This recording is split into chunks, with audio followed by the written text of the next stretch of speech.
समाजमनाचा वेध आणि आपुलकीची सेवा देणारे आपले news channel Erala news. Satara Latur महामार्गावरील पुसेगाव येथील रस्त्याच्या प्रलंबित कामासंदर्भात प्रशासनाने ठोस भूमिका घ्यावी, अन्यथा ग्रामस्थांच्या वतीने उच्च न्यायालयामध्ये जनहित याचिका दाखल केली जाईल, असे ग्रामपंचायतीचे विरोधी पक्षनेते गणेश जाधव यांनी आश्वासन दिले आहे। याबाबत अधिक माहिती सांगताना गणेश जाधव यांनी सांगितले की पुसेगाव मधील जे काम रखडलेले आहे या भागातील त्या इमारतींची चौकशी करण्यात यावी। बांधकाम करताना संबंधितांनी ग्रामपंचायत आणि सार्वजनिक बांधकाम विभागाची परवानगी घेतली आहे का? परवानगी घेतली असेल तर इतर इमारत बांधकाम करताना रस्त्याच्या बाजूला योग्य अंतर सोडले आहे का याची खात्री करावी। या प्रकरणी ग्रामपंचायतीने ठोस भूमिका घेणे गरजेचे आहे। ग्रामपंचायतीने मनावर घेतले असते तर 2 महिन्यात हा प्रश्न सुटला असता, मात्र काही लोक हा प्रश्न जाणीवपूर्वक चिघळवत आहेत। रस्त्याच्या कडेला असलेल्या व्यावसायिकांना अन्य ठिकाणी पर्यायी जागा देऊन सहकार्य करावे, तसेच बाधित कुटुंबांना ही आधार द्यावा अशी मागणी त्यांनी केली आहे। दरम्यान या प्रकरणी रयत संघटनेच्या वतीने हातोडा आंदोलन पुकारण्यात आले होते, परंतु पोलिसांनी कायदा आणि सुव्यवस्थेच्या कारणाने वेळीच आंदोलकांना ताब्यात घेऊन त्यांच्यावर प्रतिबंधात्मक कारवाई केली। बरेच दिवस झाला हा प्रश्न चिघळलेला आहे का चिघळवलेला आहे हे संपूर्ण गावकऱ्यांना माहिती आहे। पुसेगाव ग्रामपंचायत म्हणून ही जी बांधकामं आहेत, ही बांधकामं हा राज्य महामार्ग असताना केलेली बांधकाम आहेत। म्हणजे 50 वर्षापूर्वी हा राज्य महामार्ग होता आपला, आता तो 2017-18 साली राष्ट्रीय महामार्ग झालाय। पण ही जी रस्त्याच्या दोन्ही बाजूला जी बांधकामं आहेत, ही बांधकामं राज्य महामार्ग असताना बांधलेली आहेत। राज्य महामार्गाचा नियम असा आहे, राज्य महामार्गाच्या सीमेपासून दोन्ही बाजूला जर घर बांधायचं असेल, रेसिडेन्शियल जर असेल तर 3 मीटर पासून लांब बांधायचं, आणि जर व्यावसायिक असेल तर ते रस्त्याच्या सीमेपासून 6 मीटर लांब असलं पाहिजे, असा पीडब्ल्यूडीचा नियम आहे। जर ही घरं, आणि त्यासाठी पीडब्ल्यूडीची एनओसी आवश्यक असते। म्हणजे ह्याच्यातलं मेन जर कोणता कागदपत्र असेल इथं काही बांधकाम करण्यासाठी, तर पीडब्ल्यूडीची एनओसी। जर रस्त्याच्या दुतर्फा जी काही घरं आहेत, जी काही बांधकामं आहेत, ह्यांच्याजवळ जर पीडब्ल्यूडीची एनओसी नसेल तर ही बांधकामं अनधिकृत आहेत। अतिक्रमण म्हणत नाही, ही बांधकामं अनधिकृत आहेत। आणि ही बांधकाम पाडण्यासाठी काय प्रोसिजर आहे, त्याच्यात ग्रामपंचायतचा रोल सगळ्यात जास्त मोठा आहे। ग्रामपंचायतीनं ह्या लोकांना कारणे दाखवा नोटीस काढावं। त्या नोटीसमध्ये त्यांनी असा उल्लेख करावा की तुमच्याकडं ह्या बांधकाम करण्यासंदर्भात जेव्हा तुम्ही ही बांधकामं केली, ती बांधकाम सुरू करताना तुम्ही कुठल्या कुठल्या परमिशन घेतल्या, मग त्याला ग्रामपंचायतीची परमिशन होती का, कलेक्टरची परमिशन होती का, आणि सगळ्यात मुख्य जे आहे ती पीडब्ल्यूडीची एनओसी होती का, ती डॉक्युमेंट घेऊन त्या नोटीसमध्ये तसा उल्लेख करावा आणि त्यांना ग्रामपंचायतीमध्ये बोलवावं। जर ह्या लोकांच्याकडं पीडब्ल्यूडीची जी काय रस्त्याच्या दोन्ही बाजूला लगतदार लोक आहेत, ह्यांच्याकडे जर पीडब्ल्यूडीची एनओसी नसेल तर पंचायत त्यांना 15 दिवसाची मुदत देऊ शकते की तुम्ही आम्हाला तुमची डॉक्युमेंट सादर करा।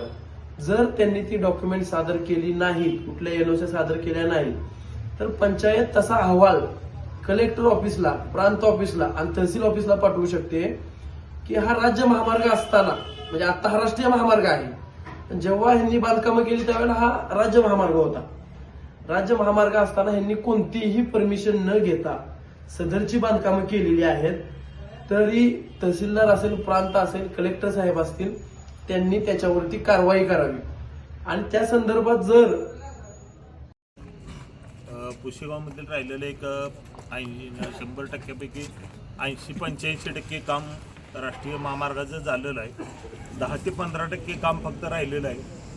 परंतु काही तेथील बाधित यांनी सत्ताधारी पक्षाचा आणि प्रशासनाचा वापर करून या ठिकाणी जे ग्रामस्थ हा रस्ता 12 मीटरनं व्हावा यासाठी आक्रमक आहे, आणि ह्या गावातील ग्रामस्थांच्या न्याय्य मागणीमध्ये अडथळा आणण्याच्या दुष्ट हेतूनं त्यांनी मुख्यमंत्री असतील, जिल्हा पोलीस प्रमुख कार्यालय असेल किंवा स्थानिक पोलीस स्टेशन असेल यांचा वापर करून नाहक खोट्या तक्रारीच्या आधारे आंदोलकांना त्रास देण्याच्या दुष्ट हेतूने त्यांच्याविरुद्ध खोट्या तक्रारी करून त्यांना आंदोलकांना ताब्यात घेण्यास स्थानिक प्रशासनाला भाग पाडलं आणि त्यामुळे त्या आंदोलन हे 12 मीटरचा राहिलेला 10-15% रोड झाल्याशिवाय आंदोलन थांबणार नाही.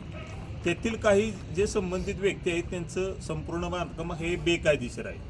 त्यांना वेळोवेळी शासनाच्या संबंधित विभागांनी सदर कंस्ट्रक्शन न करण्याबाबत त्यांच्या इमारत बांधण्यापूर्वीही लेखी त्यांना नोटीस दिलेलं आहे. तरी त्यांनी दांडगाव्यानं आणि शासनाला आणि कायद्याला दत्तगिरी करून त्यांनी ते कंस्ट्रक्शन उभं केलेलं होतं.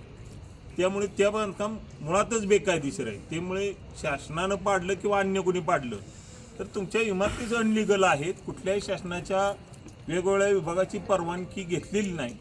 त्यामुळे टोटल बांधकाम हे बेकायदेशीर आहे. बाधित जे 4-2 गरीब आहेत त्यांच्याबाबत शासनाची सहानुभूती आहे. पर्यायी मार्ग त्याला निघू शकतात. शासनाच्या काही जागा शासन त्याबाबत काही भूमिका घेऊ शकतं. ठिकाणी आपल्या सुवर्णनगरी पुसेगावसाठी आम्ही परवा दिवशी आंदोलन पुकारलेलं होतं आणि पुसेगावमधून जाणारा जो राष्ट्रीय महामार्ग आहे तो 12 मीटरने व्हावा यासाठी आपण जर स्थळाची पाहणी केली तर त्या ठिकाणी 10 मीटरचा रोड भरतोय. पण आम्हाला ती मागणी मान्य नाही. कारण की येणाऱ्या काळात जर बाह्यवळण रस्ता झाला तर तो या पुसेगावच्या पेठेसाठी हानिकारक आहे. कारण की आपण आत्ता बघतोय एक 10 ते 15 दिवस झालं वाहतूक बंद आहे पुसेगावमधून येणारी, बाहेरून वाहनं जात आहेत. तर आता काय परिस्थिती आहे पुसेगावच्या व्यापारी पेठेची? जर हे असंच जर कायमस्वरूपी झालं, बाह्यवळण रस्ता झाला तर ही परिस्थिती अशीच राहणार आहे. त्यासाठी आमची आग्रही भूमिका आहे, ही महाराजांची भूमी आहे आणि याचं महत्त्व असंच कायम राहिलं पाहिजे. यासाठी आमची प्रमुख मागणी आहे की हा रस्ता 12 मीटरनीच व्हावा आणि त्यासाठी आज आम्ही हातोडा आंदोलन करणार होतो. पण तिथले जे काही लगतदार असतील तर त्यांनी पोलीस प्रशासनाला, जिल्हा प्रमुख असतील किंवा मुख्यमंत्री असतील किंवा गृहमंत्री असतील त्यांना आमची विरुद्ध तक्रार केली आणि त्या संदर्भातली त्याची प्रत आपल्या पोलीस स्टेशनला आली. जिल्हा पोलीस प्रमुखांचा तसं निर्देश आले आपल्या स्थानिक पोलीस स्टेशनला आणि त्यांनी याबाबत आम्हाला प्रतिबंधात्मक कारवाई म्हणून नोटीस दिली आणि पोलीस स्टेशनला हजर राहण्यास सांगितले आणि तुम्ही हे आंदोलन आता करू शकणार नाही.